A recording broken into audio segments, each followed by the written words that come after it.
Alright guys, so holding this blaster in hand, this is a pre-production prototype. There's some little details that I'm noticing here that may or may not be in the final version. This isn't going to come out, I think, until the fall of 2020, so I think they're saying October.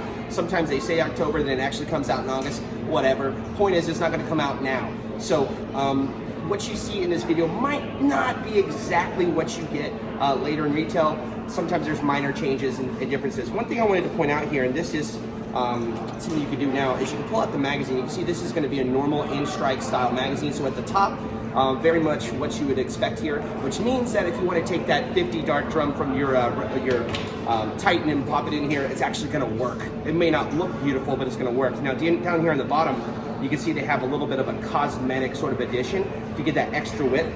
That doesn't mean that it's taking super long darts. It's really just that way it lines up and looks good here. It's more of an aesthetic.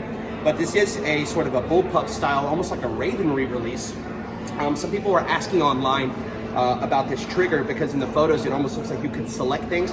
We can see here that that's just aesthetic. So this is going to be your rev trigger, or as she called it, an accelerator trigger. It's going to rev up the motors and it's going to let the darts fly. So this is going to be a semi-auto blaster, which means it's going to fire one dart for every time you pull it. It's essentially a very beautiful bullpup strike, if you're familiar with that blaster. But I wanted to show you the actual dimensions of it, because until now we've just seen sort of photographs and you really can't get a grasp on what the size is like. So here it is in the shoulder, here it is in the hand, and the gut, you know, it looks good and it feels good. There's no doubt about that. The length of it, the size of it, and the paint, and people says, oh, Hasbro's not going to paint the other side. Well, surprise, there's definitely paint on the other side. So let's just drop that narrative right now. This is a good-looking blaster, and I think that everyone has really been waiting to see Nerf finally get this Halo, IP and do something really great with it. And this is probably just the beginning. And if you guys remember last year, we were talking about just the beginning of Fortnite blasters, and lo and behold, they like tripled that line in like less than a month's time. Sure enough, we probably will see even more Halo stuff in the future. Maybe, maybe not, I don't know.